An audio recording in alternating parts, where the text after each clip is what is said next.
Bonsoir ici, enfin, pour les participants ici, pour les personnes qui sont venues ce soir pour assister à notre première rencontre cette année, rencontre de l'association Haka, et aussi pour les participants à distance dans la salle virtuelle. Je voudrais juste présenter vite fait notre association. On est une association des doctorants en sciences sociales sur le monde musulman. Si vous êtes des doctorants, même des étudiants en master et vous voulez rejoindre notre bureau, vous êtes les bienvenus. Et juste en fait, même si vous n'êtes pas doctorant et vous voulez assister à nos rencontres, en général, nos rencontres sont ouvertes même pour le public des différents domaines. Vous êtes aussi le bienvenu. Et on est honoré aujourd'hui de écouter Monsieur Ahmad Huro, qui va nous parler sur son ouvrage. Et en fait aussi, cette rencontre elle sera animée par Monsieur Bullock. Et en fait, je laisse Monsieur Bullock commencer en fait la rencontre. Merci beaucoup, Nada. Merci pour la présentation et puis ainsi que les éditions Fenêtre, avoir pensé à moi pour animer la présentation de cet ouvrage. Je considère, mais je ne suis pas le seul, comme un ouvrage très important. Donc, je dis quelques mots sur la manière dont je souhaiterais que les choses se déroulent. Peut-être je dirais quelques mots des éditions Fenêtre, finalement. Qui a publié cet ouvrage et qui a déjà un catalogue très intéressant sur les sujets qui nous intéressent et qui intéressent l'ISM HESS, qui est notre hôte ce soir. Je dirais quelques mots de la biographie du professeur Kourou. Et puis ensuite, donc, on pourra passer aux questions. J'ai à peu près 5 ou 6 questions. Vous pourrez y consacrer entre 6 et 10 minutes. Ça nous laissera à peu près 1 heure de temps. Et puis après, on ouvrira les questions à la salle. Ce que je propose, puisque c'est l'ALCA qui est organisatrice ou co-organisatrice, c'est que chacun, s'il y a des doctorants, mais ça peut être aussi des post-doctorants et n'importe quelle personne qui connaît quelques pays euh, des, des mondes musulmans, parce qu'on dit plus le monde musulman maintenant, mais de questionner en quelque sorte à partir de son terrain de recherche ou de son terrain de spécialisation, finalement, les paradigmes que propose le professeur Kourou dans son ouvrage. Voilà un petit peu quelles pourraient être les grandes directions du débat. Euh, donc, voilà un mot peut-être sur les éditions Fenêtre avant de commencer, des éditions assez récentes. Il faut saluer Anaïs Massot d'abord, qui je crois est en ligne pour son travail de traduction. Le catalogue des éditions Fenêtre est déjà riche d'ouvrages qui nous manquaient peut-être en français. Voilà, j'ai sous les yeux donc l'ouvrage de Thomas Bauer, Pourquoi il n'y a pas eu de Moyen Âge islamique, qui finalement recoupe un petit peu un certain nombre de thématiques qu'on va aborder aujourd'hui avec le professeur Kourou. Je ne vais pas tous les citer, mais il y a eu un ouvrage aussi collectif sur l'amour de Dieu, perspective mystique juive, chrétienne et musulmane. C'est un des axes, j'ai cru comprendre, des éditions, c'est-à-dire le comparatisme interreligieux entre les trois religions, ce qu'on appelle désormais l'intertextualité, puisqu'on a aussi dans le catalogue Quelle langue parle Dieu, plus récemment, donc 3 essais sur le judaïsme, le christianisme et l'islam. Voilà, je vous laisse découvrir sur le site des éditions Fenêtre, très bien fait, le catalogue. Lila Aboulourod, aussi anthropologue, a été récemment traduite. Les femmes musulmanes ont-elles besoin d'être sauvées? Euh, Merci donc aux éditions Fenêtre d'avoir permis la venue du professeur Kourou, donc qui nous arrive au terme d'une semaine haletante, qu'il a vu passer par l'Université de Strasbourg, par Bruxelles récemment. Il est déjà passé par le HESS, donc interrogé par le professeur Dominique Avon de l'École pratique des hautes études. Et donc là, en bout de course, en fin de semaine, mais je le vois toujours frais et dispo. Et je félicite aussi l'Assemblée, puisqu'en toute fin de semaine, donc, on est une quinzaine de personnes réunies ici, et autant, même un peu plus, en visio, donc une vingtaine de personnes. Donc voilà, c'est très bien. Euh, et donc, comme vous avez dû le voir, puisque donc ça fait une semaine qu'il est ici, si vous avez suivi son parcours, mais je dirais quelques mots quand même sur sa trajectoire. Donc, le professeur Kourou est professeur de sciences politiques à l'Université de San Diego, en Californie, et directeur du Centre d'études islamiques et arabes dans cette même université. Il est docteur de l'Université de Washington en 2006 et auteur d'une trentaine d'articles ou chapitres d'ouvrages sur les thèmes d'islam et démocratie, autoritarisme et les processus de sécularisation. Je disais une trentaine d'articles donc et déjà trois ouvrages. Le premier donc qui intéresse un certain nombre de personnes présentes ici à plusieurs titres en 2009, Secularism and State Policies Toward Religion, the US, France and Turkey, c'était au Turkey, c'est au Cambridge University Press. En 2012, il y a eu Democracy, Islam and Secularism, spécifiquement cette fois-ci consacré à la Turquie, Columbia University Press. Et en 2019, donc, Islam, Authoritarianism and Underdevelopment, a Global and Historical Comparison, c'était au Princeton University Press, et donc qui a été co-lauréat du prix de l'Association de sciences politiques américaines, donc l'année d'après en 2020, et donc qui nous est traduit désormais et qui nous est disponible en français. C'est un ouvrage très dense qui est dans cette lignée de gros ouvrages comparatistes et transhistoriques que produit la science politique, notamment anglo-saxonne, mais pas que. On sent une longue fréquentation des articles et des ouvrages sur des sujets précis qu'il a digéré en quelque sorte pour nous et dont il fait la synthèse et qu'il passe en quelque sorte ou qu'il met sous la lumière de son paradigme à lui qu'on va voir tout de suite. J'ai notamment pensé en le lisant à Naissance du monde moderne de Christopher Alan Bailey, alors qui n'est pas forcément cité dans l'ouvrage, mais voilà, c'est cette ampleur et cette ambition qu'offre cet ouvrage-là. Euh, alors, la thèse de l'ouvrage, en quelques mots, elle renvoie dos à dos les deux principales interprétations explicatives du déclin des pays à majorité musulmane à partir du XIIe-XIIIe siècle, c'est-à-dire le schéma explicatif euh, postcolonial, disons, qui pointe les responsabilités de l'impérialisme occidental, et le schéma explicatif plutôt islamo-centré qui désigne l'islam en tant que religion et ses corpus comme la cause de ce déclin.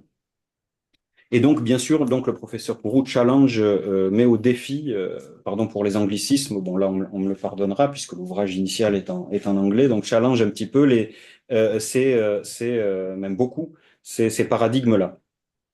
Euh, alors, je voulais en fait vous proposer de commencer à la fois en prolongeant cet aspect biographique que j'évoquais juste avant, en, en citant tout simplement l'incipit, le début de votre livre, puisque vous commencez par une anecdote qui est la disputation, la discussion entre votre papa et un gradé de l'armée sur l'apport ou non des pays musulmans à la modernité.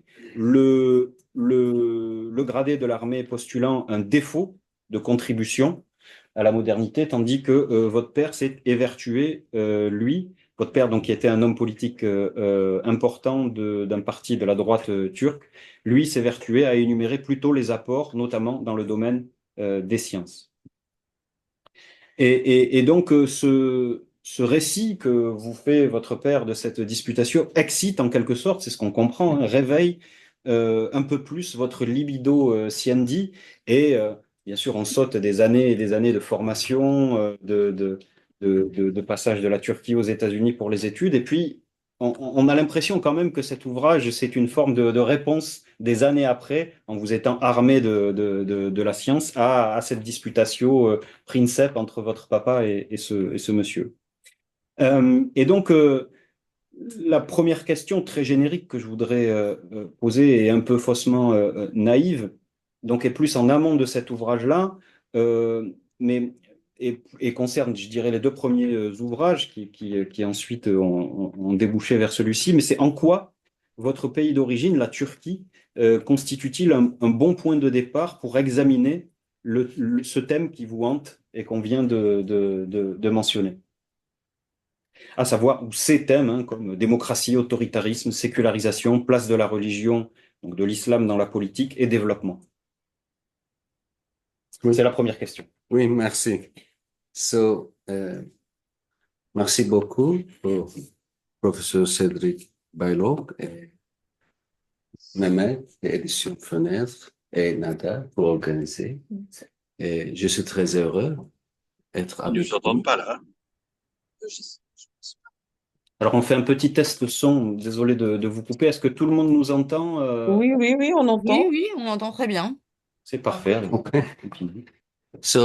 Mon ouvrage premier que professeur Baylock a dit déjà sur la laïcité en France, aux États-Unis et à la Turquie, et il n'a pas été la chance de la traduction française. Mais maintenant, avec cet ouvrage, je suis très heureux. Et avant de répondre à votre question importante, est-ce que c'est possible de parler sur le PowerPoint? Now I'm moving to English. So you asked your introduction question. Can I just move, then come back to your question? Can we proceed Sure. like that? And you can answer fully in English. I can translate a little bit if necessary, as you wish. Yes. Then let's start very quickly. So since I speak English effective when I start with that, I will, but the PowerPoint written in French, and then professor will help me to translate. So as you see in the title, we are dealing with contemporary problems, but these contemporary issues require a certain historical analysis. The data is showing us, if we can move in the slides, maybe like this. Avec les flèches. C'est pas avec les flèches, il n'y a pas de problème. Good. So, in terms of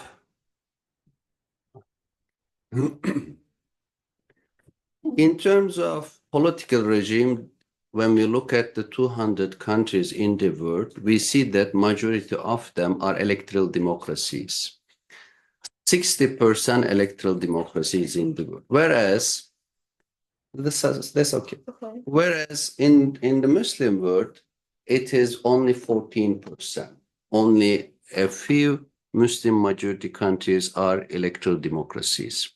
When we look at the data about socioeconomic development and underdevelopment, we also see that Muslim majority countries have lower levels of development, not only in comparison to Western countries, but also in comparison to the world averages.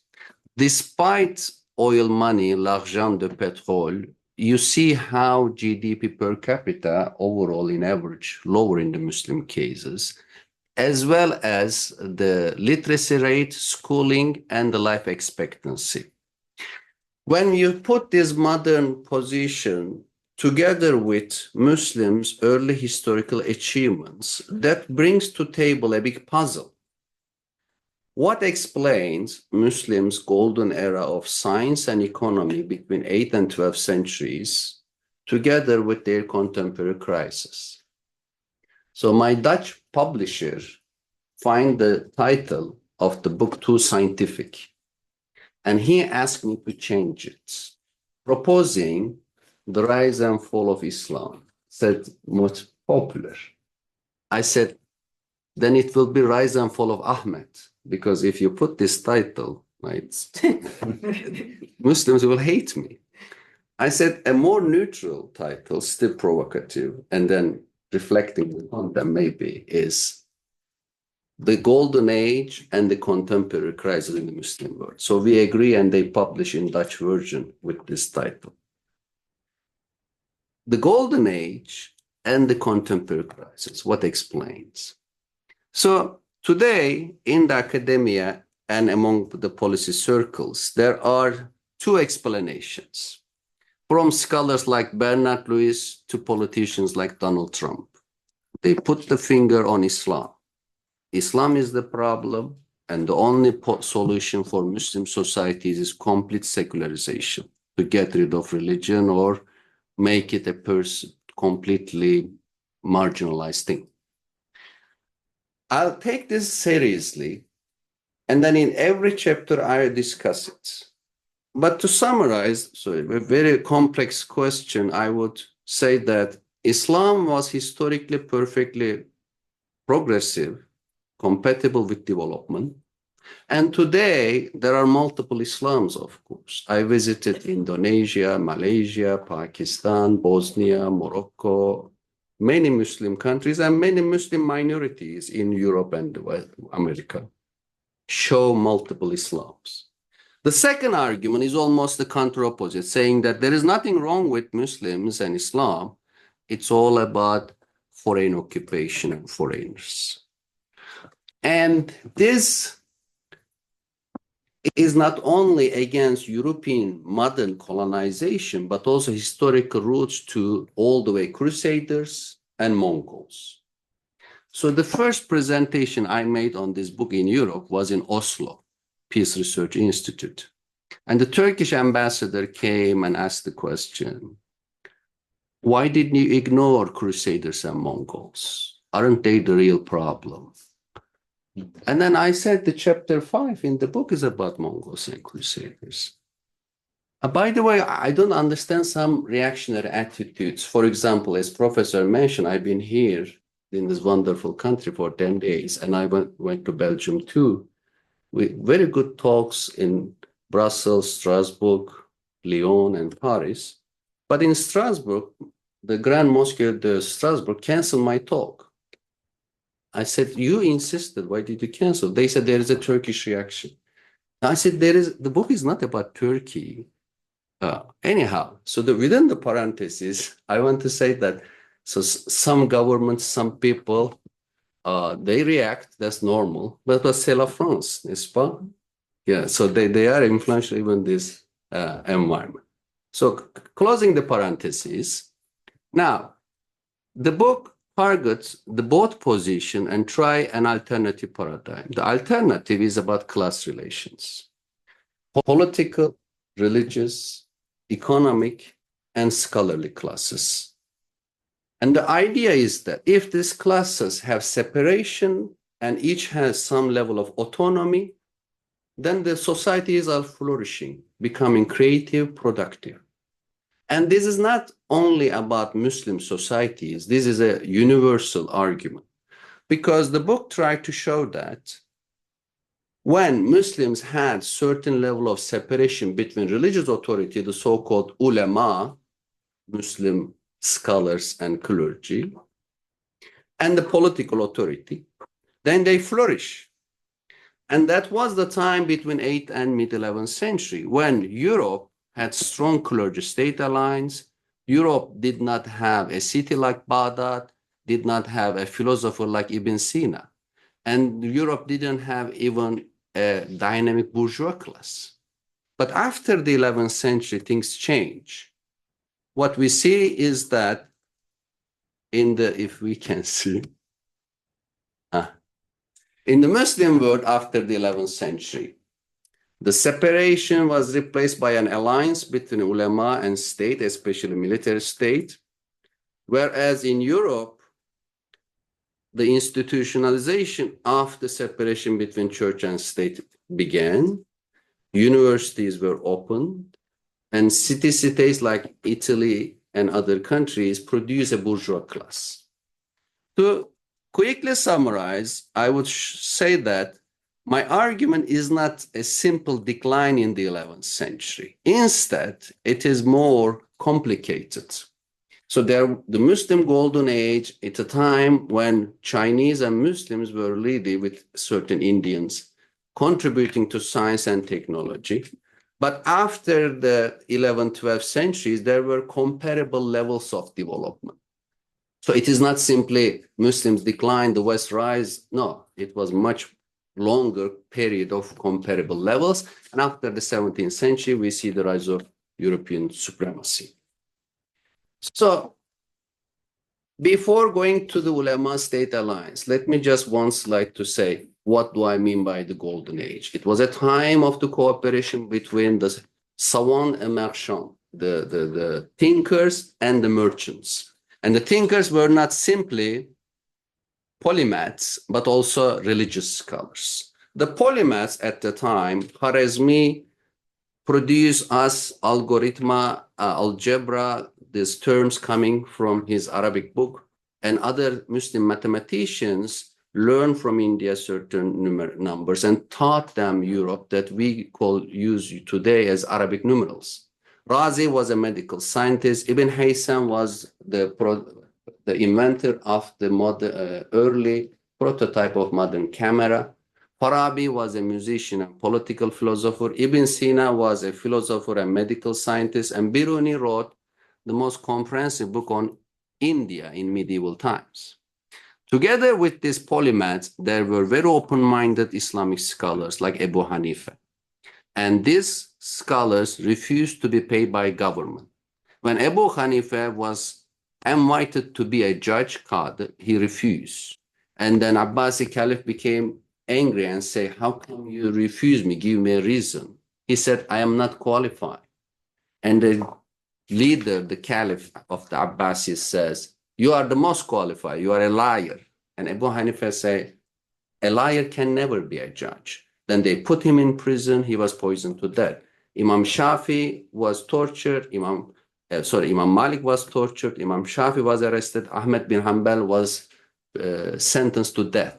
And these anecdotes are supported by numerical data we have. And analysis show us that from 8th to mid-11th centuries, out of 3,900 Islamic scholars, only 9% accept to receive public money for public positions, whereas 91% were funded by commerce. Either they were themselves merchants like Abu Hanifa, who was a silk merchant, or they were coming from merchant families or had multiple professions. I had a list in the book, including being a barber, a porter, working in the textile sector. So this golden age did not, of course, continue after the 11th century, because 11th century was a time of multiple transformations. So Nada requested me to drop the scientific jargon because we say path dependence, critical junctures. But basically, in the 11th century, there were economic, religious, and political reasons for a major transformation that stopped the golden age and opened a new page in the history of Muslim societies. Economically, there was a decline of fertility of Iraqi fields, which minimized the agricultural revenue of Abbasids and other sultanates. When cash became little and limited, these political authorities started to pay the salaries of bureaucrats and civilian servants by distributing land. So in other words, because of an economic crisis, Muslim societies moved from a market economy to a semi-feudal economy. Together with economic centralization, voila, there was a religious transformation. Because as you see this map, Shia authorities started to control North Africa and Middle East. Fatimids in Egypt and Tunisia, Hamdanis in Damascus and northern Syria, Karmatis in Arabian Peninsula, Buyuts even in Baghdad. And this created the Abbasi reaction. The Abbasi Caliph in Baghdad said, I'm going to unify all groups that would later call Sunni. That's the formation of Sunni Islam. And then he declared certain enemies, the Shia and the rationalist theologians, an extension of them, philosophers. And this Sunni call coincide with economic centralization and feudalization, and the Turkish Seljuk Empire, except the Abbasi call, came to Baghdad and then removed the Shia dominance there, and then this Sunni revival now has a religious aspect, economic aspect, and military political aspect. So when I emailed my project to a Turkish American professor, he read and replied, Ahmed, I'm worried that you are telling we, the Turks, destroy Muslims' golden age. I said, no, my friend, you are wrong. We did together, Turks, Arabs, Persians. Because as you see in this table, yes, Turks, Seljuk sultans were Turkic, but Abbasi caliphs were Arab. Nizam-ul-Mulk, the Grand Vizier of Persia, Seljuks were Persian. So was Ghazali, the architect of the system.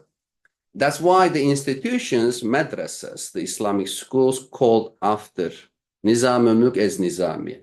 And the result was basically marginalization of scholars, marginalization of independent merchant class. Faites vos micros, s'il vous plaît. Faites vos micros. So now came to the Crusaders and Mongols, as mentioned at the beginning of Bushra, the session. Bushra, éteins ton micro. For some people, it's all about Mongols and Crusaders. And the chapter 5 of the book says yes and no. Yes, they are important, but what their role is increasing, strengthening the importance of the ulema state alliance, because their attack, their massacres, their killing make military heroes more important for the Muslim people who were in the survival mode.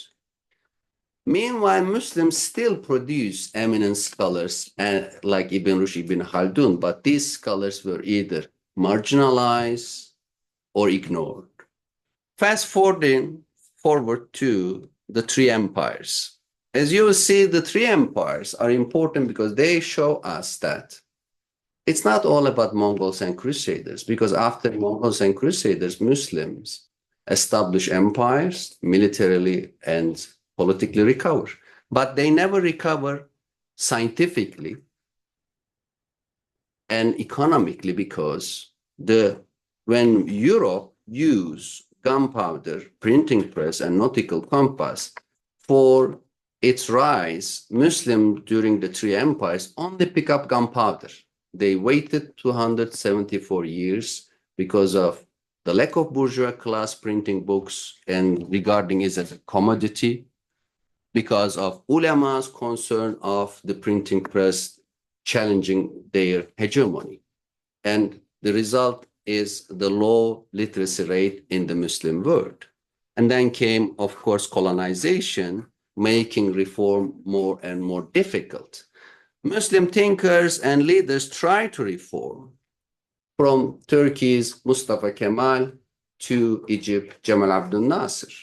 But generally, these reforms were top-down, state-centric, led by military generals. Therefore, they never truly appreciate bourgeois class and economic entrepreneurship, or the intellectual class and their contributions to society. And after the Iranian Revolution, Ulema State Alliance became an extended with different versions in Iran, Egypt, Turkey, Pakistan, and elsewhere, and mostly funded by oil money.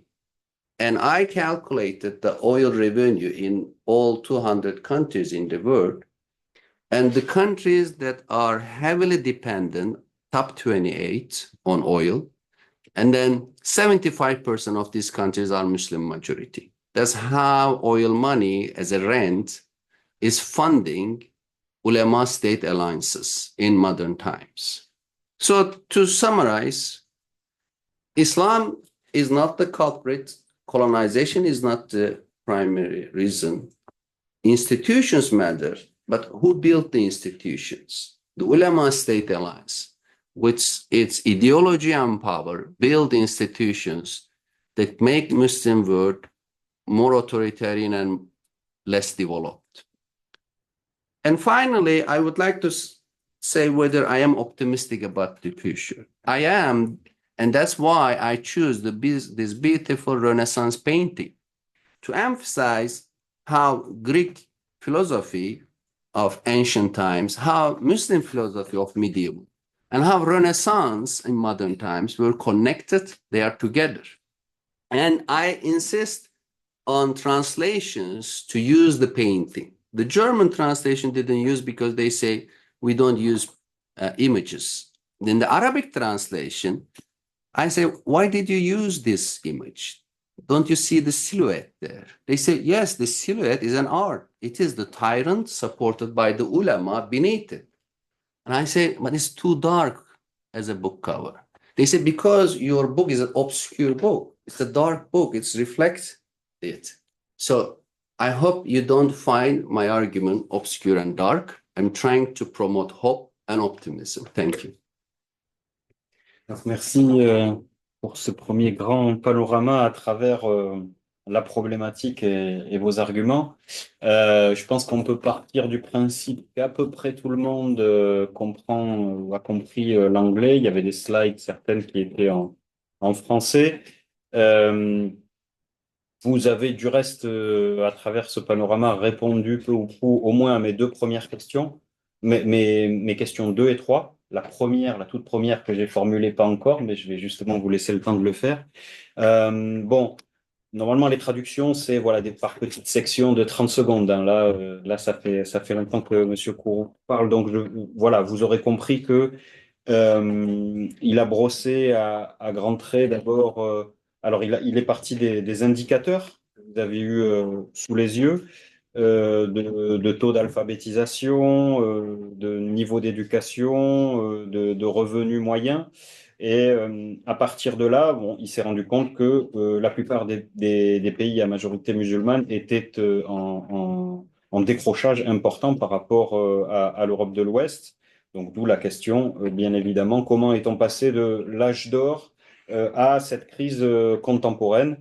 Alors, l'âge d'or, donc, il s'est fait fort de le décrire, de montrer quelles étaient ses conditions, les grandes figures qui l'ont porté.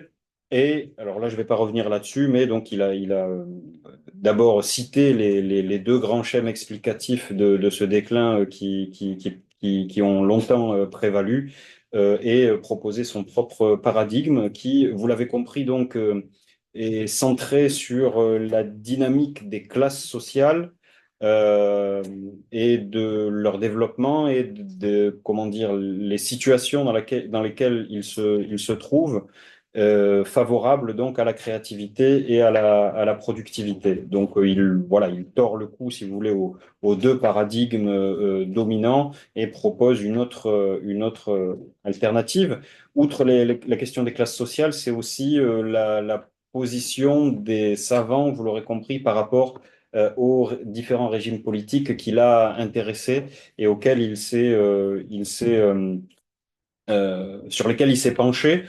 Là aussi, en rassemblant tout un tas de données très, très intéressantes, y compris pour des érudits du Moyen Âge musulman. Donc voilà, il a cité Abu Hanifa, les philosophes, Khwarizmi, Razi, Ibn al-Haytham, Farabi, Ibn Sina, Biruni, et notamment il s'est arrêté, il le fait beaucoup dans l'ouvrage, autour du statut et du sort qui a été réservé à Abu Hanifa, qui est assez pour lui, qui est assez symbolique. Voilà, donc bon, à grands traits, hein, j'ai traduit à grands traits, et il a terminé par une note optimiste. Alors oui, il y a un autre aspect, il y a un autre paradigme, si vous voulez, c'est qui montre que au moment où l'Europe utilisait à la fois la poudre à canon, la boussole nautique et la presse à imprimer, pour montrer ce décrochage et ce déclin, que les pays à majorité musulmane n'ont repris, en tout cas immédiatement, que la poudre à canon.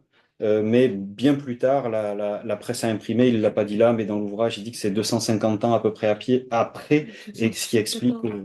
Pardon? Il me semblait 274. 274 ans, me dit-on ici, mais certainement avec plus de précision. Et donc, oui, c'est l'un des points d'illustration de sa thèse. À ceci, j'ajouterais que peut-être les Européens, notamment pour la conquête des Amériques, auraient dû moins utiliser la poudre à canon. Mais bon, on comprend que ce soit un indicateur et peut-être plus de zeyt zeytoun que de poudre à canon dans certains cas. Mais donc voilà, bon, blague à part, c'est un petit peu à grands traits qui nous a refait en tout cas l'incipit, enfin les premiers chapitres de son ouvrage. Ça va me permettre d'aller beaucoup plus vite sur les questions 2 et 3. Mais alors, je vous repose, on refait la genèse un petit peu finalement de votre parcours intellectuel et de votre questionnement qui vous a amené à ça.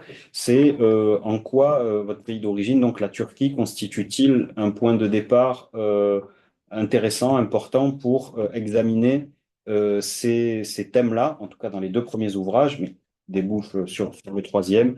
Donc les questions de la religion et de la sécularisation, de l'autoritarisme et de la démocratie. Voilà, je voulais en savoir plus. Merci beaucoup.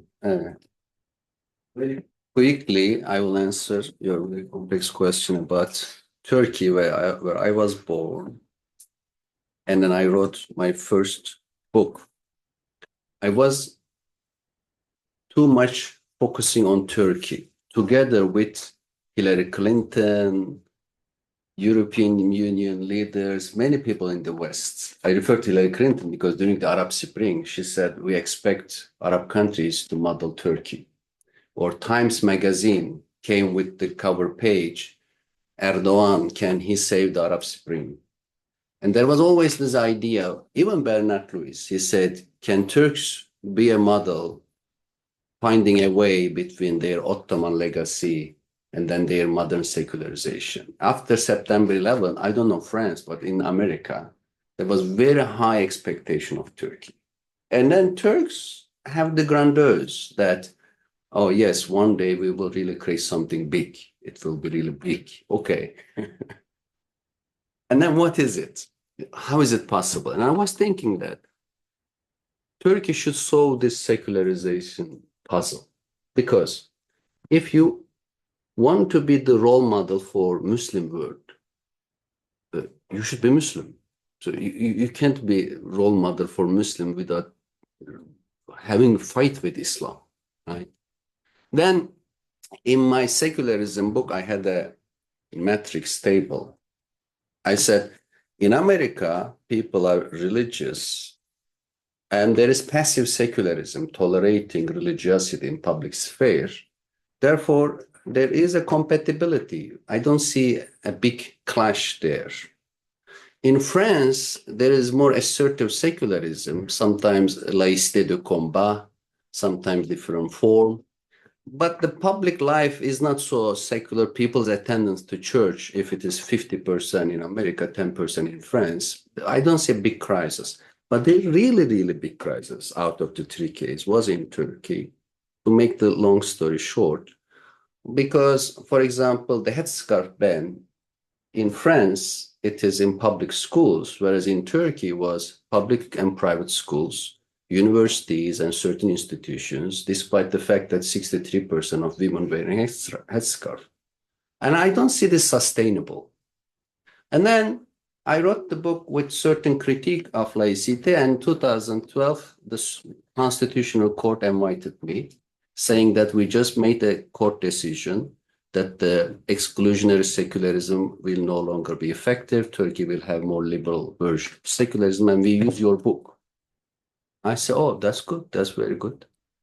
But in 1 year, Turkey turned a different path. And now, today, I no longer define it's secular. It's a problematic secular. I say it is a regime of populist Islamism. So I was disappointed by Turkey. Then I was very optimistic about Arab Spring, hoping that Arab Spring will create democracies, etc. But it didn't happen either.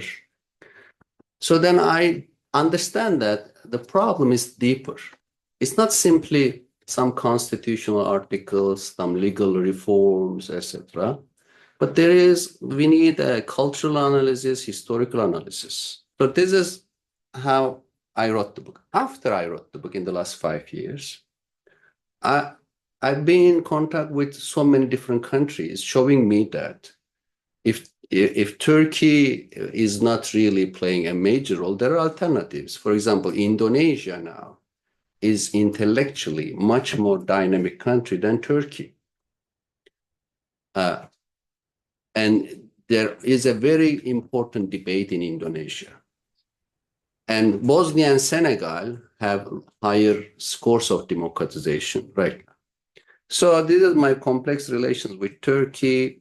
I am happy that now with this book, I've been in touch with so many different countries. No need to focus on Turkey, but hopefully one day Turkey become more democratic and can be a source of inspiration for something. So this is my answer about Turkey. Did you ask this? Did I answer something correctly? Sure. Tout à fait, vous avez répondu. Et donc, voilà, encore vraiment une traduction à grands traits, mais vous aurez compris que le professeur Koro a confirmé que la Turquie était un point de départ, un objet d'étude intéressant pour lui.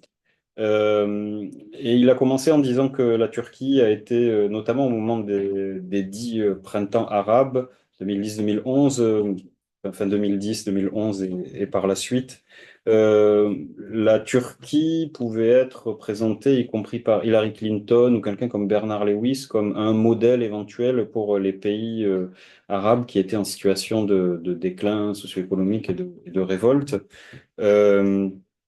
Et donc, bon, après, il a développé la trajectoire socio-historique de son pays sur un certain nombre d'années. Il a expliqué que il fallait pas oublier on avait été sur un modèle, si parfois la laïcité française pouvait être perçue à l'étranger comme une laïcité de combat. Il a rappelé que l'interdiction du voile était uniquement dans les écoles publiques, alors qu'il fallait pas oublier qu'en Turquie, donc pendant un temps, l'interdiction du voile était dans beaucoup d'espaces publics, dans les universités, etc. Et donc voilà, c'est ce qui l'a amené notamment à écrire cet ouvrage, pas le premier, mais le deuxième, donc sur la comparaison des modèles de sécularisation États-Unis, Turquie et France. Et en 2012, il a été invité notamment par la Cour suprême qui avait lu son ouvrage et qui lui a affirmé que la Turquie allait sortir du modèle de exclusionary secularism, donc de laïcité de rejet, on pourrait dire. Voilà, mais bon, il a constaté ensuite que pour des raisons politiques, donc que la plupart d'entre vous connaissent, enfin, des raisons d'évolution du champ politique turc, on était passé 10 ans plus tard à plutôt un modèle d'islam politique. Voilà. Et sur la fin, donc, il dit qu'il est finalement content d'être sorti de ce champ stricto sensu, même si c'était un point de départ intéressant pour lui, et d'avoir pu amener d'autres exemples comparatifs et développer sa thèse. I have one more point, if you allow me. Sure. Thank you. So another important thing for asking Turkey, another important thing, when the book came out, some first reaction was that, oh, this is a Turkish-American guy who first wrote on Turkey. Then this book is about Middle East. And they asked me, did you write about Middle East? I said, no, I wrote about Le Monde Musulman, pas Moyen-Orient. They said, but it is Middle East because Turkey has Diyanet, even Atatürk had the Diyanet. And then Ulema State Alliance was very strong in the Ottoman Empire. I said, yes, this Ulema State critique perfectly fit to Turkey, Ottoman Ulema State Alliance. And even today with Diyanet, there's a strong Ulema State Alliance. But I said, no, you see that there is a broad application of the argument. Then came Indonesia. Indonesia, the book made 6th edition. Indonesian says, we are seeing the rise of Ulema State Alliance. We are worried. The book is very timely. Then came Pakistan. They say what we are calling Mullah military nexus. is exactly what you say, ulama state alliance. And of course, in Iran, there is a big interest toward the book among the Persian leaders, big readers, because the ulama is at the top, the Velayat Faqih system. And of course, Egypt, etc. So therefore, the argument of the book talks to Turkey, but also different parts of Muslim. Voilà, donc le professeur Kourou a expliqué pourquoi son approche avait intéressé d'autres pays que la Turquie. On va peut-être pouvoir aller assez vite sur les questions 2 et 3, mais je vous les pose quand même. Et si vous, éventuellement, vous voulez développer un point que vous n'auriez pas traité là dans ce que vous venez de dire, n'hésitez pas.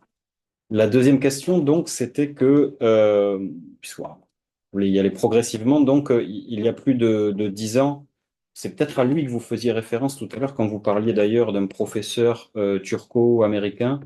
Mais donc, il y a 10 ans, Timur Kuran, donc, qui est professeur d'économie à l'université de Duke, qui a été formé à Princeton et Stanford, a affirmé dans The Long Divergence, How Islamic Law Held Back the Middle East, au Princeton University Press, donc en 2011, que il affirmait donc que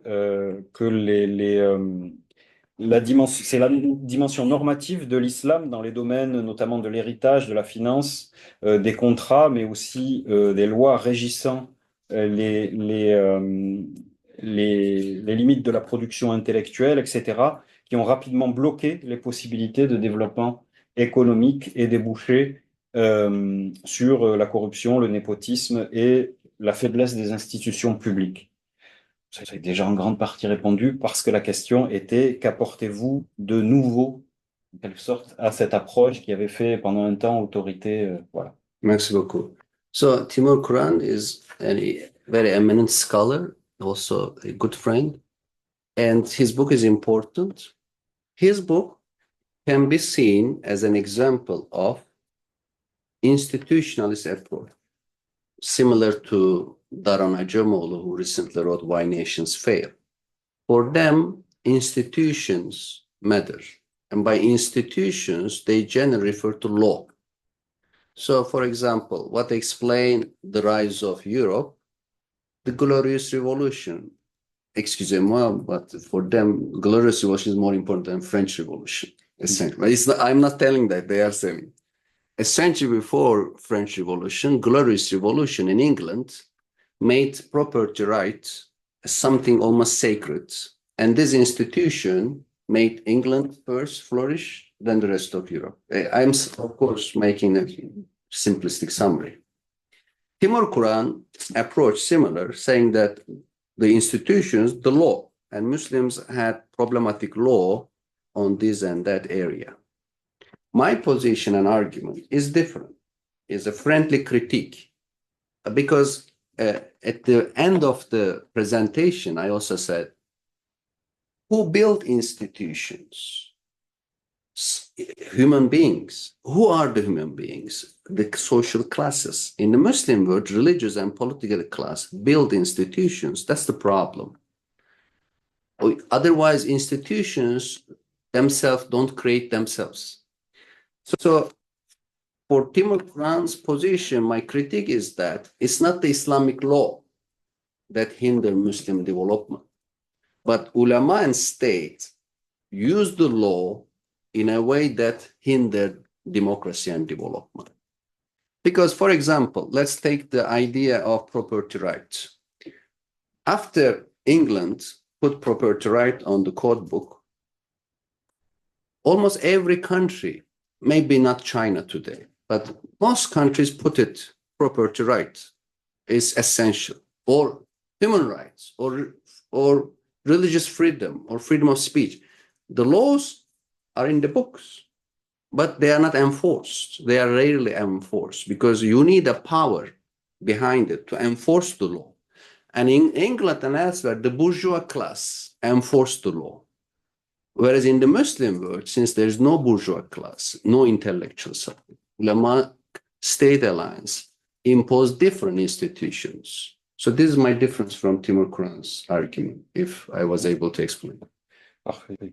Donc voilà, je ferai vraiment très court. Il a d'abord exposé, mieux que je ne l'ai fait dans ma question, le paradigme de Timur Kuran et ensuite a développé sa position qui est différente donc, et qui est de dire simplement, donc d'abord en commençant par des arguments de bon sens, qui a construit les institutions, les êtres humains et qui sont-ils des classes sociales? Avant tout, les institutions ne se créent pas elles-mêmes.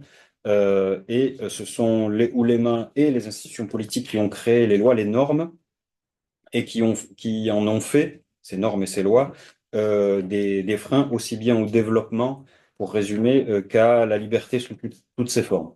Voilà. Merci. Alors, dans la suite des questions, je vais essayer d'aller le plus vite possible parce que le temps tourne, mais c'est toujours très intéressant. Je me suis amusé à vous faire dialoguer avec finalement d'autres chercheurs qui ont eux-mêmes produit leur propre thèse sur cette idée de déclin. Et donc, vous insistez sur la nécessité, on vient de le voir, d'avoir une classe d'intellectuels indépendants du pouvoir et du clergé, euh, et qui pousse ces deux champs de l'avant, en quelque sorte. Alors, il se trouve que le grand théologien catholique Hans Kung euh, euh, me semble aller même un peu plus loin que vous sur ce point-là, précisément du rôle des classes intellectuelles. Et j'aimerais, si vous le permettez, donc le citer afin que vous puissiez en quelque sorte, donc je le disais, entrer en dialogue avec lui in absentia, hein, puisqu'il nous a quittés il n'y a pas si longtemps que ça. D'ailleurs, je suis en train de prendre Maxime Rodinson, donc un marxiste athée et non pas un théologien catholique. Donc attention à pas faire de confusion. Et je le citerai tout à l'heure, justement pour que ce soit équilibré entre le marxiste et le théologien catholique. Mais donc voilà ce que dit et qui me semblait assez vraiment intéressant à mettre en perspective avec vous sur ce sujet-là, ce que disait donc Hans Kung. C'est page 562 de son gros ouvrage donc, sur l'islam qui a été traduit il y a déjà quelques années, publié au CERF. Alors, d'ailleurs, juste avant, bon, je ne le cite pas, mais juste avant, il cite Bernard Lewis et il lui apporte une réponse, une contradiction que voici.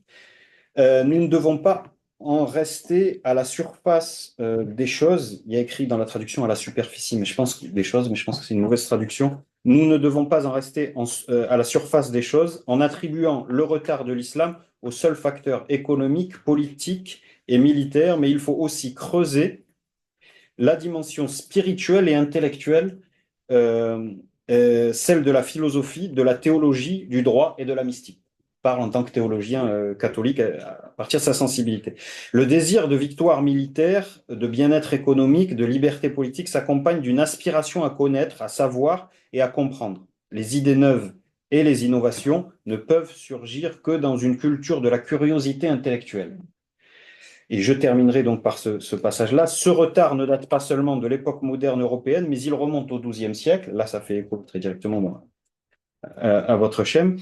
Époque à laquelle l'islam se détourna de la philosophie pour lui et par là des sciences profanes, alors que au même moment, dans le christianisme, c'est là où arrive l'aspect comparatif avec le christianisme, et en dépit de toutes les difficultés, la raison affirmait durablement son autonomie. Bon, assertion qu'on pourrait d'ailleurs critiquer un peu.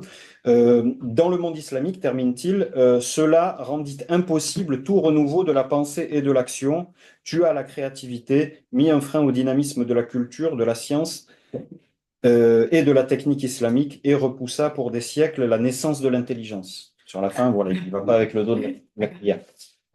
J'aimerais voilà, mesurer le poids en quelque sorte de cet argument chez vous et qu'est-ce que vous pourriez répondre à... Merci. When I read that book, I thought it's too thick. Nobody else would read it. Of course, many people read, but I appreciate that. Yeah, of course, but not many people. Yeah, very thick book. I appreciate your very detailed reading. Yeah, this is a big challenge and defeat. So let me tell you this. Starting with this book, what is the background I use? Of course. It's very difficult to find a completely new idea since the time of Plato and Aristotle, right? they said certain things we are repeating to some extent. But my arguments, theoretical basis, on the one hand, it's the Marxist analysis of bourgeoisie, from Karl Marx to Barrington Moore, who said no bourgeois, no democracy, and some other sociologists and economists emphasizing how bourgeois revolution changed the modern world. And I took it from them. And then there is the emphasis on the intellectuals, philosophers, and then because the Marxist analysis is too materialistic, thinking that economy is the structure, everything is superstructure, ideas are epiphenomenal. But I am a person who thinks that both ideas and material factors are important. That's why I combine them in a way that the ideas of ulama and material power of state versus the ideas of philosophers and thinkers like Abu Hanifa, Ibn Rushd, Ibn Khaldun, more progressive, open-minded ideas, and the bourgeoisie who played a role during the early Muslim era. But then many scholars, including Hans Küng, but before Hans Küng, Goldshainer, a very eminent Jewish historian of the Muslim world, he wrote how bourgeoisie in the Muslim world was the leading force of golden age. Then came this authoritarian religious orthodoxy with state. And then Ira Lapidus, famous scholar of University of California, historian, he said that until the 11th century, there was really no alliance between ulama and state. So therefore, I took arguments from them and then combined in this concept of ulama-state alliance, both a Marxist materialist analysis and then ideation approach. And then another difficulty for me is how to bring the historical analysis, because many people I refer to are historians. And even that passage you read about history, how can we bring history to present? Because many people would challenge the continuity, saying that, oh, it's a history. We are talking about 21st century. Then I try to show throughout the book both continuity and change. One example, modern Islamists today, Taliban, Al-Qaeda, Ikhwan al-Muslimin, etc. Are they modern productions of modernity, even some call them postmodern, or they are continuation of Islamic culture, history, etc.? I said, again, yes and no. And then showing that they have an origin from the 11th century ulama-state alliance, Ibn Taymiyyah, and this notion of Islam and politics together. But at the same time, they are modern, utopian, because since Hassan al-Banna, they say, al-Islam din wa dawla, which means Islam is both religion and the state. This is more radical than medieval ulama-state alliance, because in the ulama-state alliance, ulama said, we are religious authority, you are political authority, Ottoman Padishah, Abbasi Caliph, or Sultan. But now today, Islamists and Khomeini represent the best example, Velayat al-Faqih system. They want to control in a totalitarian way. So therefore, using multiple inspirations, I try to have a synthesis of arguments and bring the historical analysis to present. Merci. Donc, voilà, le professeur Kourou nous confirme que son paradigme d'essayer de combiner différentes analyses qui, prises seules, lui paraissent beaucoup trop monocausales. Donc, il tire comment dire, des choses intéressantes du matérialisme historique marxisme, mais qui est un peu trop orienté économie, et il confirme aussi que enfin, le rôle des intellectuels et de la production des idées, le rôle du symbolique et non pas seulement du matériel importe.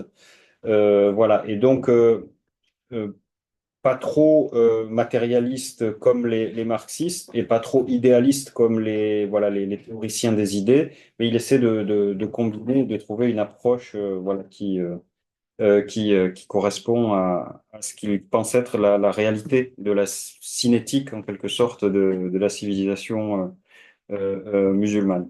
Il a cité notamment des auteurs comme... Alors, l'auteur allemand que vous avez cité, je suis pas sûr. J'ai entendu Godzier, mais Godzier... Godzier. C'est Godzier, Yeah, d'accord. Godzier. D'accord, c'est ça. Donc germanophone, mais je crois qu'il est hongrois A Jewish scholar of Islamic history. But from Hungarian Yes, background, I I guess. think. Yeah. Yeah. Et aussi le professeur Lapidus, donc de l'Université de Californie. L'idée aussi, c'est de se poser la question comment, à partir des connaissances historiques, voilà, la ramener, la rabattre sur le présent et voir en quelque sorte ce qui est continuation et rupture. Et il donnait l'exemple donc des talibans, des frères musulmans. Il y avait un troisième groupe.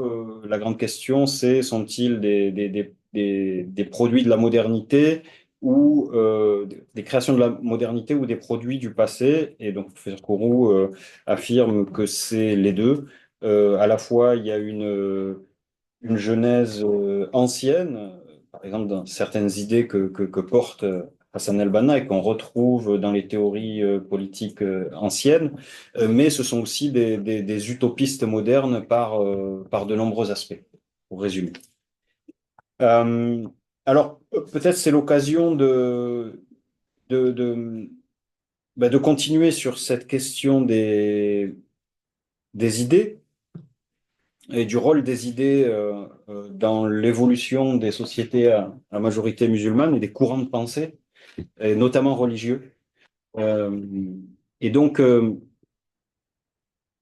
si ce constat est donc fait, il y a quand même un rôle à minima, on va essayer d'aller un petit peu plus loin, euh, afin de questionner, disons, votre paradigme et vos arguments un peu plus avant, avec euh, des modèles existants, et puis ensuite on laissera la parole à la salle.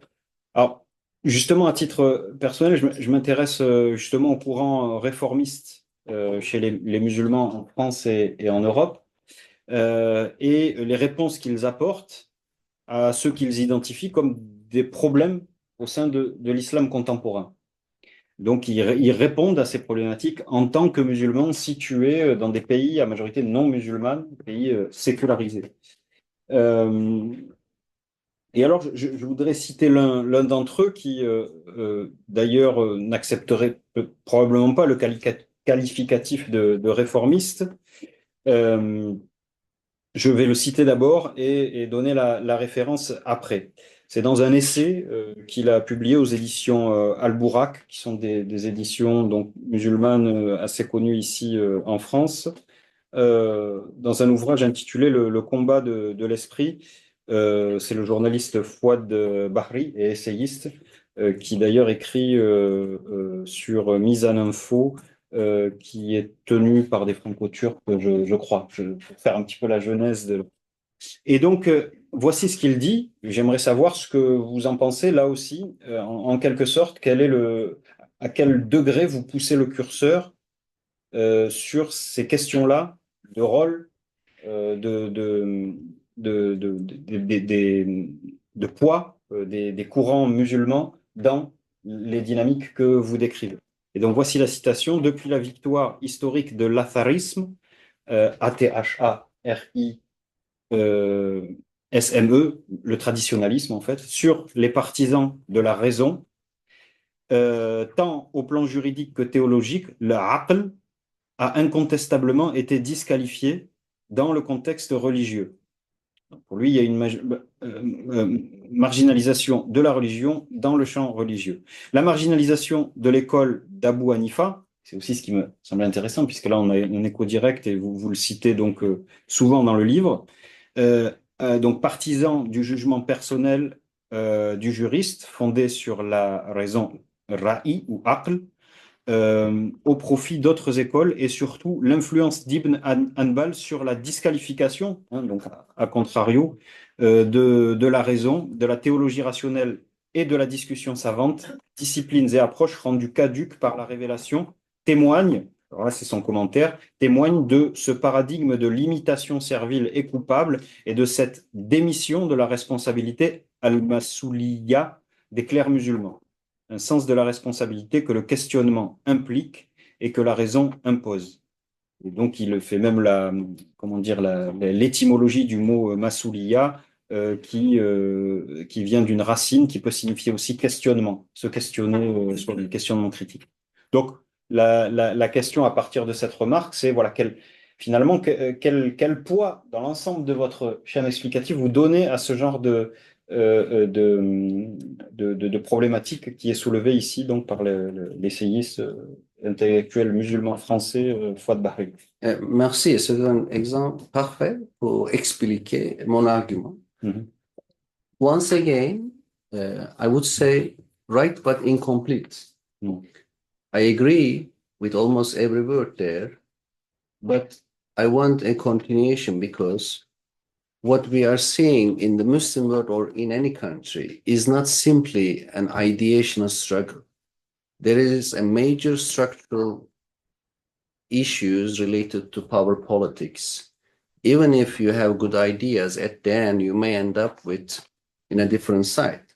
For example, the author refers to Mu'tazili school in early Islam, who emphasized the role of reason, aql, and human responsibility, masuliyah.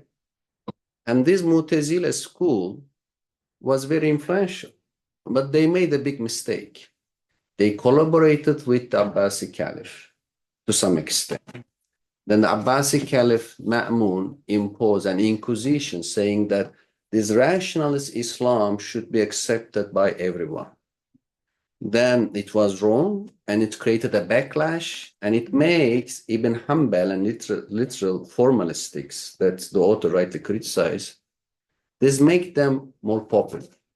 So my position is that yes, Muslim world needs some ideational change, but it is not enough. It will never be sufficient.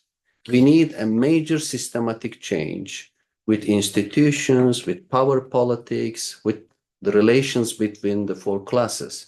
If, for example, a very enlightened, rationalist, intellectual class emerge, but they became part of government, they became part of authoritarian structure, they will reproduce the problems again and again.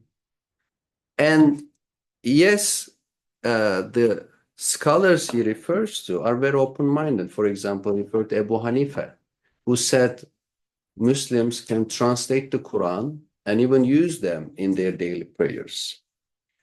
But these ideas at the time were together with certain class relations. That's why I emphasize both. Très bien, merci beaucoup.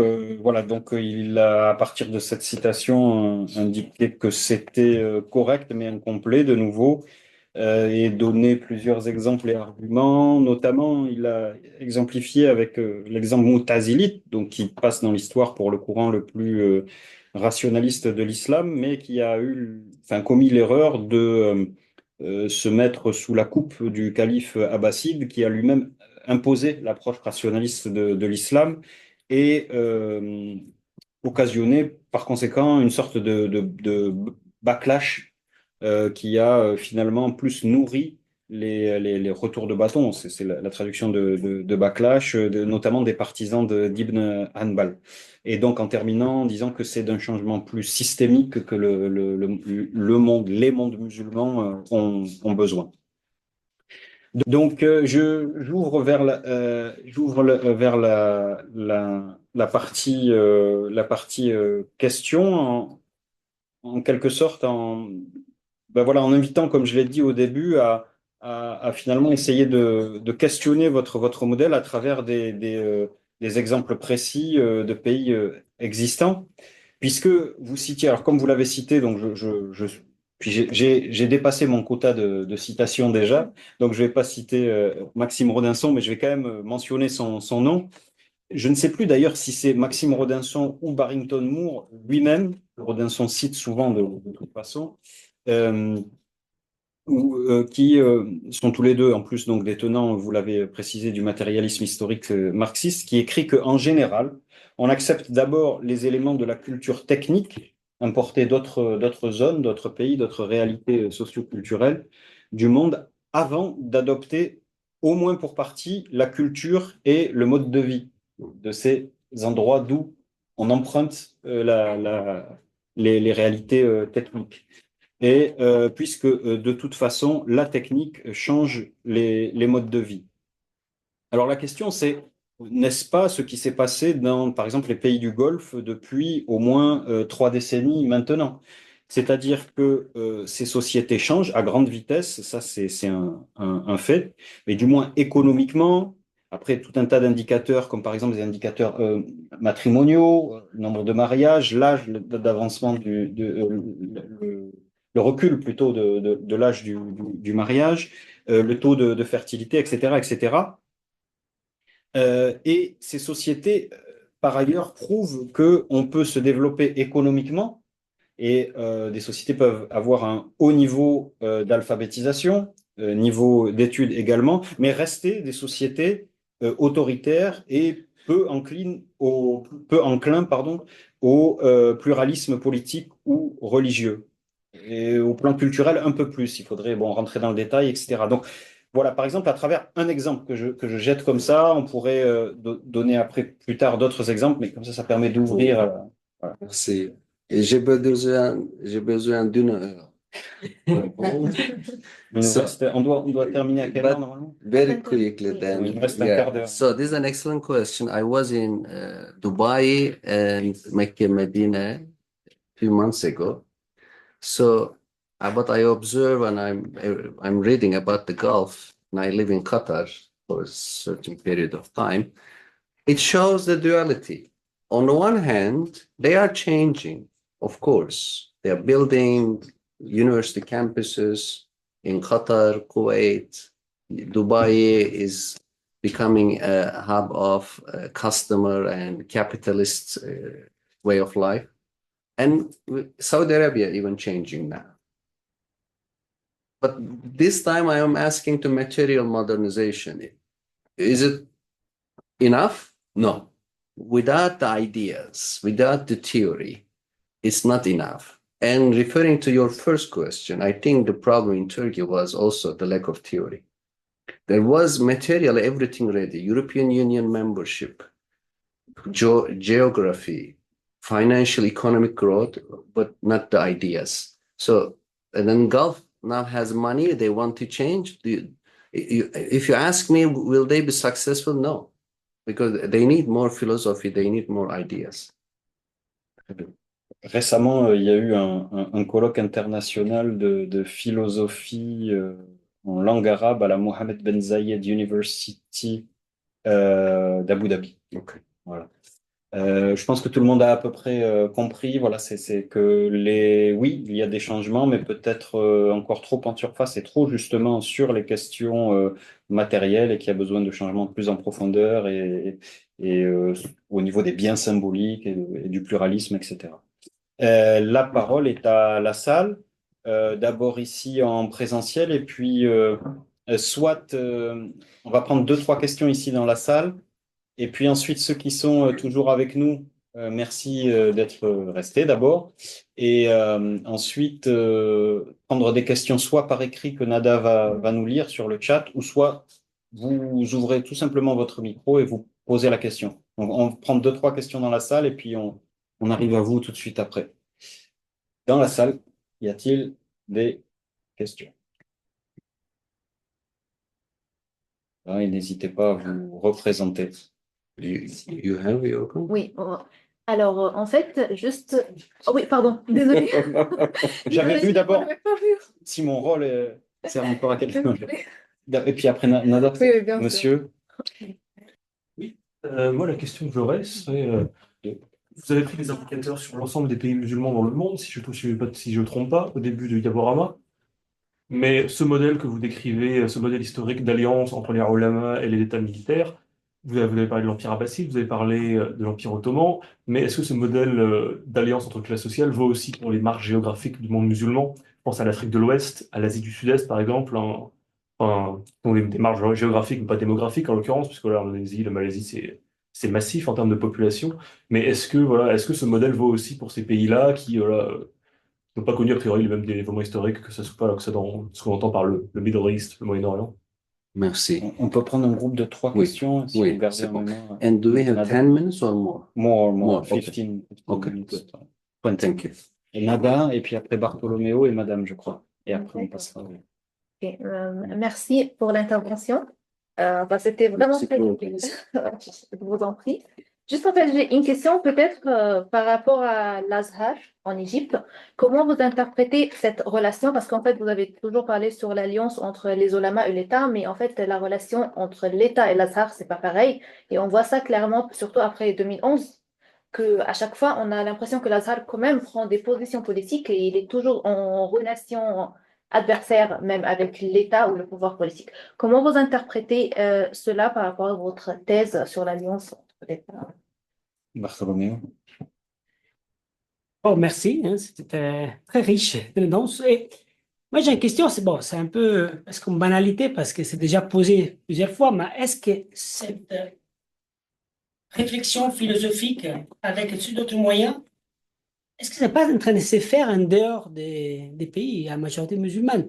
Par exemple, en Europe, aux États-Unis, aujourd'hui, je pense qu'il y a des manières justement de poser certaines questions que vous dites, que aussi c'est intéressant parce que, bon, tout le monde participe à ce monde où on est super connecté et on circule entre les espaces. Donc, d'une manière, il y a un désenclavage, disons comme ça, de cette relation entre pouvoir religieux et pouvoir étatique à travers les mouvements de personnes. Les personnes bougent, les idées bougent, de manière, il y a un renouveau qui ne vient pas forcément de l'intérieur, à un moment donné, de cette capacité de mouvement.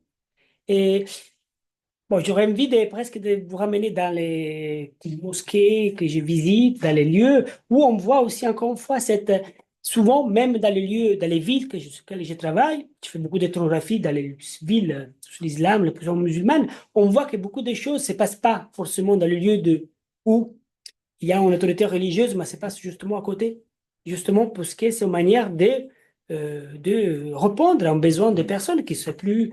La mosquée, elle a un rôle qui est beaucoup plus limité, par exemple, aujourd'hui, que par rapport à d'autres espaces où on fait l'islam différemment, pour être très synthétique d'une chose plutôt complexe. Merci Bartholoméo. On va peut-être s'arrêter à 3 questions, après Madame, et puis après on passe aux personnes en ligne. Voilà, donc la première, c'était sur les marges de l'islam, marges entre guillemets, il y avait bien précisé. Can I answer now? Yeah, Yeah, sure. very good. Al-Azhar, and then Excellent questions. Many thanks. Starting with geographical distinctions, you are absolutely right that Senegal, Bosnia, Indonesia, they are different. And that's why in the preface of the book's Indonesian translation, I said that, voila, there is a Muslim country which is democratic development. It showed the theory right because it's no longer oil-rich rentier country, it's oil important country. And it doesn't have ulama state alliance as strong as Middle East. It has not the ulama Muhammadiyya civil society. But now there is a strong backlash from my friends in Indonesia. They are saying, no, you are too optimistic. We are going to authoritarian direction.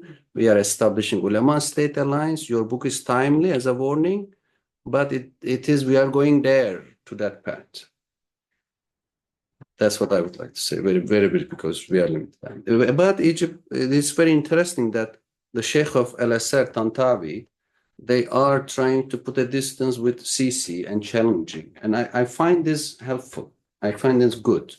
But are we going to forget what they did in terms of supporting Sisi, even Rabia Square, Grand Mufti, Fatwa, etc.? So it is complicated. What I'm observing Al-Azhar's attempt to be independent, and it's important. And then finally, two points. First of all, thank you, emphasizing it's a worldwide issue. That's why I'm now writing a new book with the title I don't think it needs translation because here is the title: Religion, Nationalism and Populism. Trump, Le Pen, Erdogan, Netanyahu, Putin and Modi. That will be my new book. Lex. You talked about your feet. It will be Halloween, so you should release it for Halloween. Exactly. So that's why I think it's a global issue. The clergy-state alliance, Time literally supplement, for example, when they promote this book, they say you can understand Putin clergy relations now with Orthodox Church with this paradigm. So this is about that. And then in the mosques and Islamic circles, the change is very difficult because the notion that there is no separation between Islam, religion and state in Islam, it is a Christian thing, very strong cliche. Islamists accept, or some ordinary Muslims. That's what I'm trying to emphasize. No, Islam had a history of separation when Christians didn't have it at that time. And the basic message for the Muslims, if they let me talk in Strasbourg Mosque, I would say that first, democracy, development, open society, these are universal values. It is not modernization. I am not a CIA spy. I am not imposing an American project. In fact, Muslim history is a source of inspiration, and Muslim youth in France and Europe today should feel the encouragement to integrate French democracy and development because Muslims taught Aristotelian philosophy, Indian mathematics, Chinese paper making, African cultivation to Europe. And now they can integrate to Europe. That's what I was planning to say them in mosque. Merci pour la réponse. Oui, je crois aussi que Bartholoméo insistait aussi sur le rôle des sociétés civiles et des individus en tant que tels, finalement, qui opéraient eux-mêmes des changements au sein de l'islam, à l'intérieur de l'islam, sans passer par les autorités religieuses ou les institutions religieuses et politiques, c'est-à-dire le rôle finalement des sociétés civiles. Yeah, merci. I missed that point. Let me tell you this. When I start analyzing ulama, I knew that Islamists were part of problem, but I didn't know that Sufis are also that problematic. And the more I analyze Sufis, I find them very hierarchical, very state-centric. So the civil society, who is civil society? So state versus society, but ulama in society, because ulama doesn't have celibacy. They're not like Catholic Church. They are in society. And Sufis are having big networks in society. And Islam is, of course, there. Therefore, it's very difficult to observe a civil society not affected by these conservative forces. Yeah. I don't know whether I answered your question. Tout à fait clair.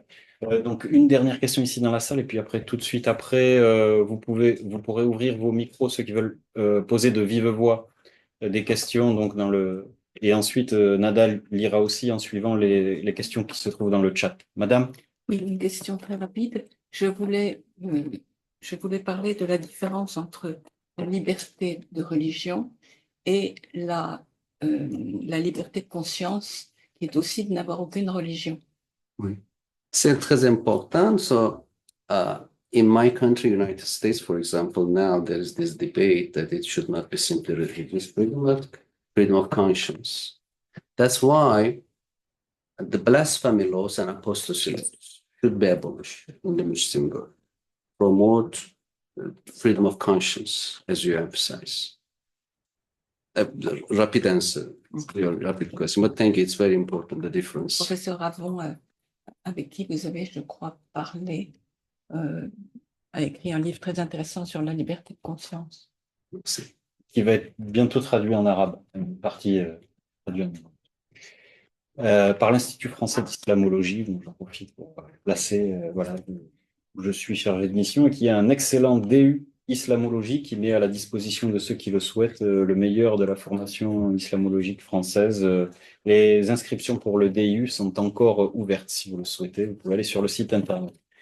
C'était le moment autopromotion. Est-ce que Mais c'est quelqu'un... très intéressant comme formation, je l'ai déjà fait en fait. C'est vrai, merci. On a la meilleure ambassadrice ici. Est-ce que quelqu'un veut débloquer son micro et poser une question? N'hésitez pas, vous avez été patient, on vous en remercie. Donc, Bonsoir. allez-y. Bonsoir, merci. Je vais commencer. Allez. Et présentez-vous. Euh, c'est Samira Hamoudi, donc je suis doctorante à Bordeaux-Montaigne et je vais bientôt faire partie de l'association Halqa, donc je suis très heureuse. J'ai une question. I have a question for Dr. Kuru. Thank you very much for your presentation. Um, how do you explain the evolution of Muslim societies towards authoritarian political systems, and how does this explanation differ from classic culturalist or Orientalist approaches? Thank you very much. Thank you for the question. In fact, I just gave a written interview. They translate into French. It started with this question. Very interesting. Let me briefly say that the typical Orientalist argument sees Muslim culture as frozen almost and inherently problematic. My position is that first of all, I didn't use the term Muslim culture. In the book, I use culture only once in a parenthesis to criticize. And the Islam and Islamic interpretations are not frozen. They are not inherently problematic. For example, violence is one of the 3 questions in the book, but it's not in the title. I didn't put violence here, because in chapter 1, I explained that Muslims don't have a particular violence problem. Violence is much more universal. Every society should deal with it. And I'm very much different from classical Orientalists who blame Islam and Muslims for violence and other problems. Thank you. Thank you very much. Merci, Madame Hamoudi. Est-ce qu'on a d'autres questions dans C'est la même question. les personnes qui sont en visio? Voilà, Madame. Merhaba Sayın Kuru ve teşekkür ederim sunumunuz için. I'm a student in your BA in Science, Political and History, and I work in the influence of Mongols on Turkic population. On migration is the next. For yourself, decadence of the golden age of Islam is more of the case of the Crusade or more of the Mongol conquest in the field of war? Thank you. Oh. Yeah, thank you. So we mentioned and briefly, Mongols and Crusaders helped the ulema state alliance. And after them, Muslims recovered politically, militarily during the Ottoman era, but not scientifically and economically. That's the argument. Thank you. Merci. Je crois qu'on avait, pour ceux qui n'ont pas entendu, le début de sa présentation était un peu en langue turque, je crois. Oui. Teşekkür ederim. Oui, tout à fait. Evet. D'autres questions, soit dans le chat, soit de vive voix? Ouais. Personnes qui sont chez elles? Non? Ben, écoutez, on est en train... Peut-être une dernière question, désolée. Oui, je l'avais ça mise va dans le encore. chat. Oui, je l'avais mise dans le chat. Donc moi, je me suis pas présentée. Donc en fait, je travaille sur le discours anticolonialiste dans la presse française depuis la libération de la France à l'insurrection algérienne. Donc la question est, le colonialisme occidental n'est-il pas aussi un facteur externe qui a causé le sous-développement de ces sociétés musulmanes? L'anticolonialisme? Le colonialisme occidental, est-ce que ça fait partie, est-ce que c'est un des facteurs qui a pu causer justement le développement ou le sous-développement, pardon, de ces sociétés musulmanes? Yes, yeah, you are right. It is one of the factors. So here is the main thing. Why Muslims were powerful enough to protect themselves? How did they become so weak that they were colonized? That's the question. So rather than focusing on colonization as the factor of problems today, I am asking, when and how did Muslims who were very dynamic, very powerful teaching Europe became so weak and dominated? Fait écho au paradigme de Malek Ben Nabi de colonisiabilité, si je me souviens bien. Oui. C'est l'occasion, voilà, de faire la promotion, donc encore une fois, du livre pour terminer, puisque votre question, bon ben voilà, c'est un point de départ parmi d'autres de l'ouvrage du professeur Kourou. Donc voilà qu'on remercie pour son intervention et vous pouvez acheter le livre même dès maintenant ici et il vous le dédicacera. Sinon, vous allez sur le site des éditions Fenêtre. Merci au professeur Kourou. Merci beaucoup.